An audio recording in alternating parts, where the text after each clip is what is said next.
തത്വാധിഷ്ഠിതമായ ഒരു നിലപാടാണ് ഞങ്ങൾ ഈ കാര്യത്തിൽ സ്വീകരിച്ചിരിക്കുന്നത്. അധ്യാപകന്റെ ഗ്രീവൻസ് കേട്ടു. ഉടൻ തന്നെ ഞങ്ങൾ ജാഥ നടത്തി. അടുത്തത് മീറ്റിംഗ് ആണ്. പിന്നെ കുത്തിയിരിപ്പ് സത്യാഗ്രഹം. അത് കഴിഞ്ഞ് ആലോചിച്ചിട്ടില്ല. ആലോചിക്കണം. മൂല്യാധിഷ്ഠിതമായ ഒരു കാഴ്ചപ്പാടിലൂടെ ഞങ്ങൾ മുന്നോട്ട് പോകും. ശങ്കുണ്ണി നായർ എന്നോട് പറഞ്ഞ കാര്യങ്ങൾ ഞാൻ നിങ്ങളെ അറിയിച്ചു കഴിഞ്ഞു. ഈ ഗോകുലകൃഷ്ണൻ മാഷ് മുൻപ് ആ സ്കൂളിൽ പഠിപ്പിച്ചിരുന്നത് വെറുമൊരു തൊഴിൽ പരിചയത്തിന് വേണ്ടി മാത്രമാണ്. അയാൾക്ക് അവിടെ ക്ലെയിം ഇല്ല. ഞങ്ങളുടെ കർമ്മപരിപാടിയിലൂടെ ആ സത്യം ഞങ്ങൾ തിരഞ്ഞെടുക്കും. അപ്പൊ എന്റെ സത്യം ആര് തിരഞ്ഞെടുക്കും? ഞങ്ങളുടെ അജണ്ടയിൽ ഇപ്പൊ നിങ്ങളില്ല.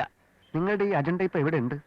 അജണ്ട എന്ന് പറഞ്ഞാൽ അജണ്ടയൊക്കെ ഞാൻ കുറെ കണ്ടതാ. ഒരേ ഒരു ചോദ്യം ഞാൻ ചോദിക്കാൻ ആഗ്രഹിക്കുകയാണ്. ഒരു അധ്യാപകനാണോ വലുത്, അധ്യാപക സംഘടനയാണോ വലുത്? കുറെ അധ്യാപകർ ചേർന്നിട്ടുള്ളതാണല്ലോ ഒരു അധ്യാപക സംഘടന. എനിക്ക് നേർക്ക് നേരെയുള്ള ഉത്തരം വേണം. തത്വാധിഷ്ഠിതമായ തത്വാധിഷ്ഠിതം വിടൂ.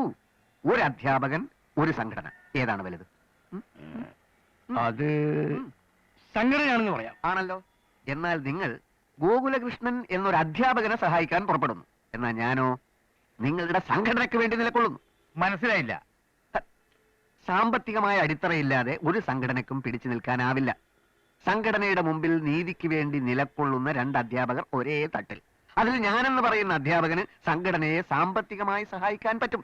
അവന്റെ കയ്യിൽ ഒരു പിണ്ണാക്കൂല്ല. നിങ്ങൾ ആരുടെ കൂടെ നിൽക്കും? മൂല്യാധിഷ്ഠിതമായി. ഈ മൂല്യാധിഷ്ഠിതവും തത്വാധിഷ്ഠിതവും ഒക്കെ മതിയാക്കൂ. 25,000 രൂപ ഞാൻ തരും. എന്നെ സഹായിക്കാനല്ല, ഗോകുലകൃഷ്ണനെ സഹായിക്കാതിരിക്കാൻ. എന്ത് പറയുന്നു?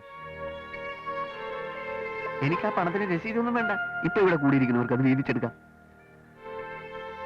PSTU എന്ന് പറയുന്നത് എനിക്കറിയാം. വെറുതെ ഇരിക്കാനാണ് ഈ പണം എന്ന് നിങ്ങൾ മനസ്സിലാക്കണം. നിങ്ങൾ തത്വാധിഷ്ഠിതമായ നിലപാടെടുക്കൂ. ഞാൻ സാമ്പത്തികാധിഷ്ഠിത നിലപാടുമായി പിന്നെ വരാം.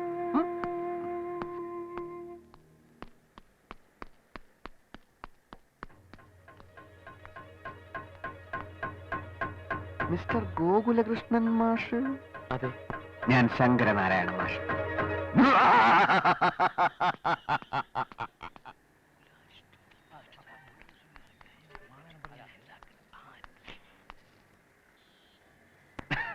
വരൂ മാഷേ.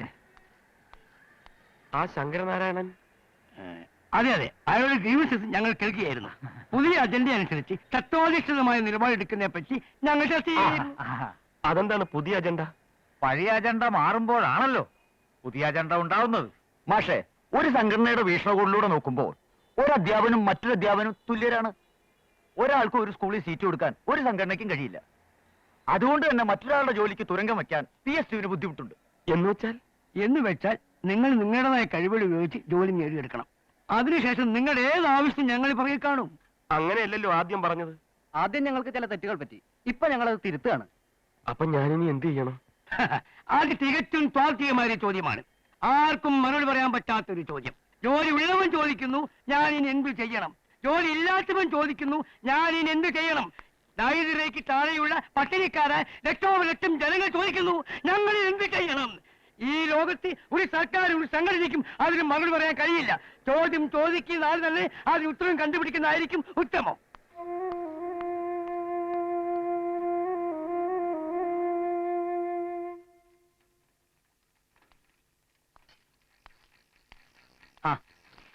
എന്താടോ എവിടെ എത്തി എന്റെ ജാതി മുദ്രാവാക്യൊക്കെ? എന്ത് പറ്റി? തന്റെ മുഖം എന്താ വല്ലാണ്ടിരിക്കണേ? ഗഫൂർക്ക പറഞ്ഞു നേര്. സംഘടനക്കാർ എന്നെ കൈയൊഴിഞ്ഞു. ജോലി നേടിയെടുക്കാൻ കെൽപ്പില്ലാത്ത എന്നെ അവർക്കെന്തിനാ? എന്തുണ്ടായി? ഞാൻ ഓഫീസിൽ ചെല്ലുമ്പോ ആ കുറുവാഞ്ചേരിലെ മാഷിനെ അവിടെ കണ്ടു. സംഘടനക്കാർക്ക് പലതും അയാൾ വാഗ്ദാനം ചെയ്തു കാണും. ഞാനിനി ജോലിക്ക് ശ്രമിക്കണ്ടെന്ന് അവരെന്നോട് പറഞ്ഞു. അതിനാ എരപ്പാളികളല്ലല്ലോ മാഷ ജോലിക്ക് വെക്കണ്ടേ? പക്ഷെ അതെന്റെ അവസാനത്തെ പിടിവള്ളിയായിരുന്നു. അതും പോയി. ഇനി എന്താ ചെയ്യേണ്ടതെന്ന് എനിക്ക് ഒരു രൂപമില്ല. ചേച്ചേ, നമ്മൾ ആണുങ്ങളല്ലേ മാഷേ, തളർന്നു പോകാൻ പാടുണ്ടോ?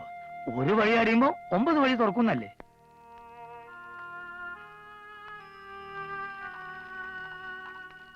മാഷേ വരി, പാല് ചൂടാക്കി നല്ലൊരു ചായ കുടിച്ചിട്ട് പോവാം. ഇപ്പൊ ഒന്നും വേണ്ട ഗഫൂർക്ക.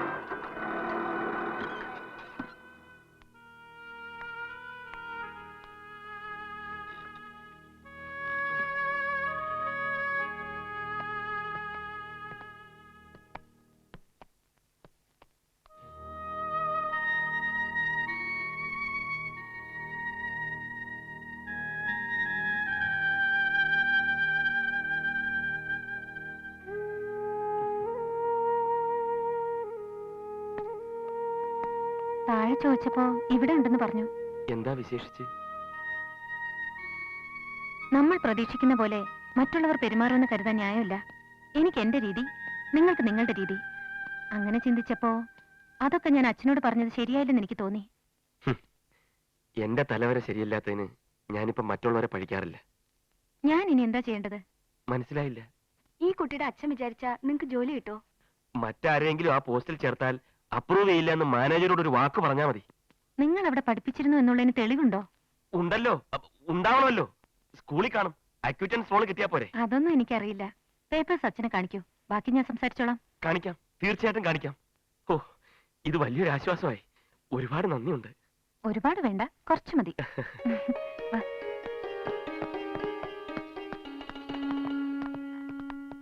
കുടിക്കാൻ എന്തെങ്കിലും? ഒന്നും വേണ്ട.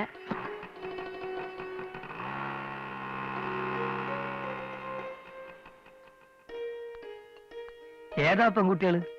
അതിലൊന്ന് നമ്മുടെ എയോടെ മോളാ.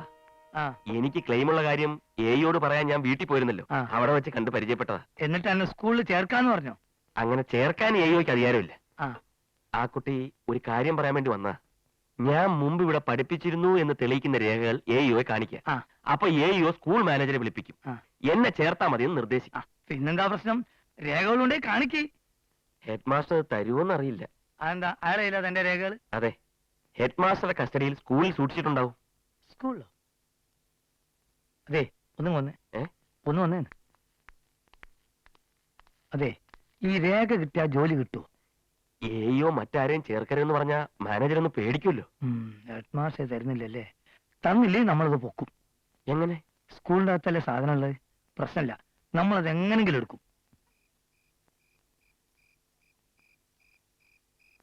ഇപ്പോഴും എനിക്ക് ശരിക്കും കൊണ്ട് വിശ്വാസമായിട്ടില്ല. ഇത് കുട്ടിയുടെ മാത്രം പ്രശ്നമല്ല. ഒരു പാട്ടുകാരന്റെ രൂപഭാവങ്ങളെ പറ്റി നമ്മുടെ സമൂഹത്തിൽ ചില തെറ്റിദ്ധാരണകളൊക്കെ ഉണ്ട്. മുണ്ടും ജുബ്ബയിടുക, നെറ്റിയെ പൊട്ടു തൊടുക. ഇതുപോലെ ജീൻസും ടീഷർട്ട് ഇട്ടാലും പാടാൻ അറിയുന്നവൻ പാടും.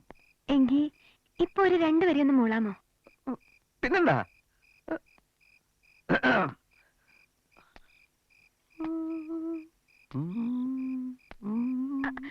അങ്ങനെയല്ല, മൂളാനല്ലേ പറഞ്ഞത്?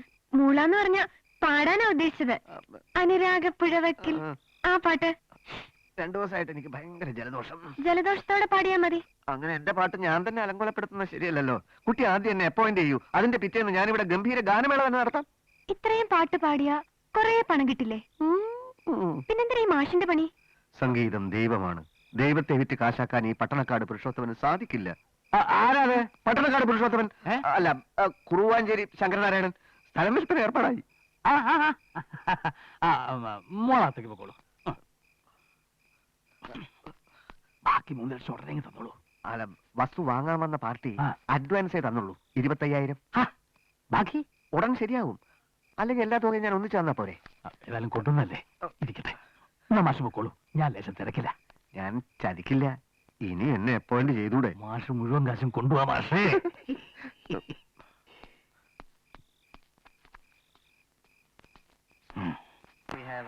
അർദ്ധരാത്രി കഴിഞ്ഞ് ഇറങ്ങിയാ മതിയായിരുന്നു. വീടുകളിലൊക്കെ വെളിച്ചമുണ്ട്, ആരും ഉറങ്ങിയിട്ടില്ല. നമ്മളതിന് കള്ളന്മാരല്ലല്ലോ. നേർക്ക് നേരെ ചോദിച്ചാ രേഖകൾ കിട്ടൂല എന്നുള്ളതുകൊണ്ട് ആഫീസിൽ കയറി അത് എടുക്കുന്നു.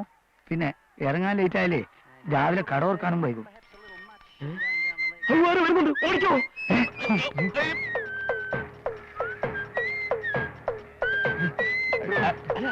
അങ്ങനെ അവിടെ കുടിയോ?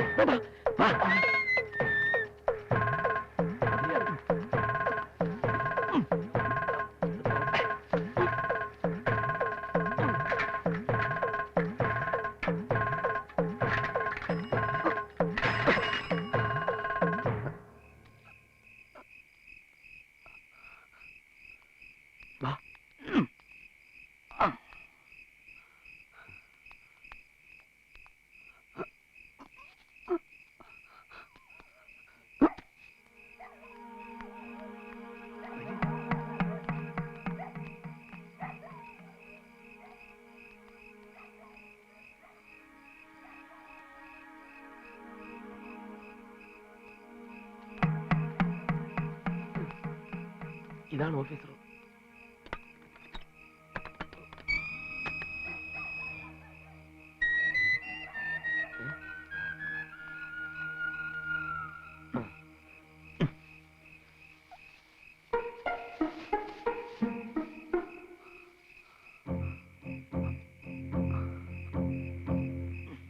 കരുതണേ.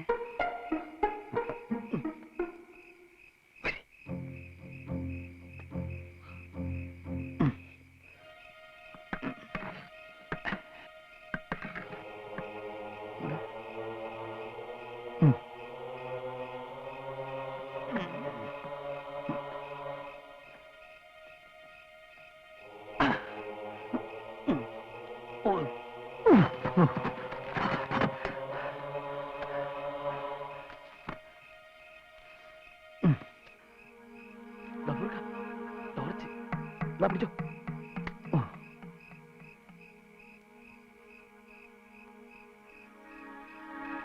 ഇങ്ങോട്ട് ഇറങ്ങി മാഷേ, നിങ്ങൾ അവിടുത്തെ നിൽക്കുക.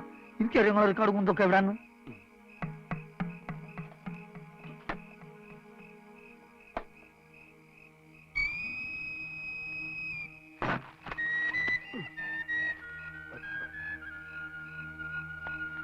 ആ ടോർച്ച് ഇങ്ങോട്ട്.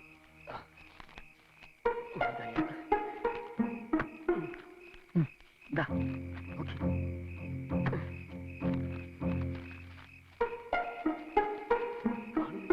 ഒരു വേവം മറക്കുന്ന സമയം ഒരു പാടായി.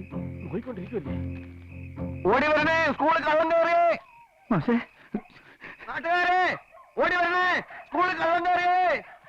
നാട്ടുകാരെ സ്കൂളിൽ കള്ളം കയറി. നിങ്ങൾ എന്നിട്ടാണ് മാഷ പോണേ. വന്ന വരി മേലോട്ട് പോകാൻ പറ്റുമോ? അങ്ങോട്ട് പോകരി. ഓടി വരണേ, ഇതിനകത്തുണ്ട് കള്ളൻ. പാൽപ്പൊടി കക്കാൻ കയറിയതാ. അകത്ത് നോക്കാനും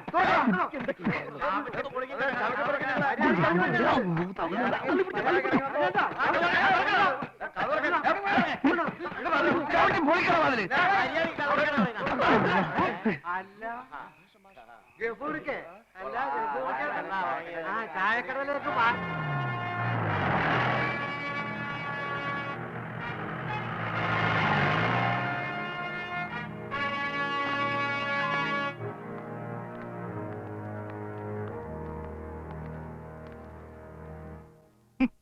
എന്താ ഗോകുലകൃഷ്ണൻ മാഷ ഇത്? അർദ്ധരാത്രി ആഫീസ് മുറി കൂടെ കയറി സ്കൂളിൽ മാഷായിട്ട് ചേരാൻ ശ്രമിക്കുകയായിരുന്നോ താൻ? സാർ രക്ഷിക്കണം, ഞങ്ങൾ പാൽപ്പൊടി കേൾക്കാൻ വേണ്ടി കയറിയതല്ല. ഞാൻ അവിടെ പഠിപ്പിച്ചിരുന്നു എന്ന് കാണിക്കുന്ന ഒരു തെളിവിന് വേണ്ടി. ഓഹോ, അതിനായിരുന്നോ ഈ ബണ്ടൻ ചായക്കടക്കാരനെ കൂട്ടുപിടിച്ച് ഇങ്ങനെ ഒരു ബുദ്ധിമോശം കാണിച്ചത്? 4 വർഷം മുമ്പത്തെ ഒരു 25,000 കണക്കും പറഞ്ഞ് എന്റെ 4 ലക്ഷം തട്ടിത്തെറിപ്പിക്കാൻ നോക്കി അല്ലേ? സീറ്റിന് ശ്രമിക്കണ്ട, പൊക്കോളത് പലവട്ടം ഞാൻ അപേക്ഷിച്ചു, കേട്ടില്ല. ഇപ്പൊ എന്തായി? ഞാൻ വിചാരിച്ചാ പോലും നടക്കില്ല എന്നായില്ലേ? ഇപ്പൊ താനൊരു കള്ളനാ, മനസ്സിലായോ? ഒരു കുറ്റവാളിക്ക് അധ്യാപകന് ജോലി കൊടുക്കാൻ ഈ ലോകത്തുള്ള ഒരു കോടതിയും ആരെ നിർബന്ധിക്കില്ല. അങ്ങനെ എന്നേക്കുമായി തന്റെ ജോലി സ്വാഹ.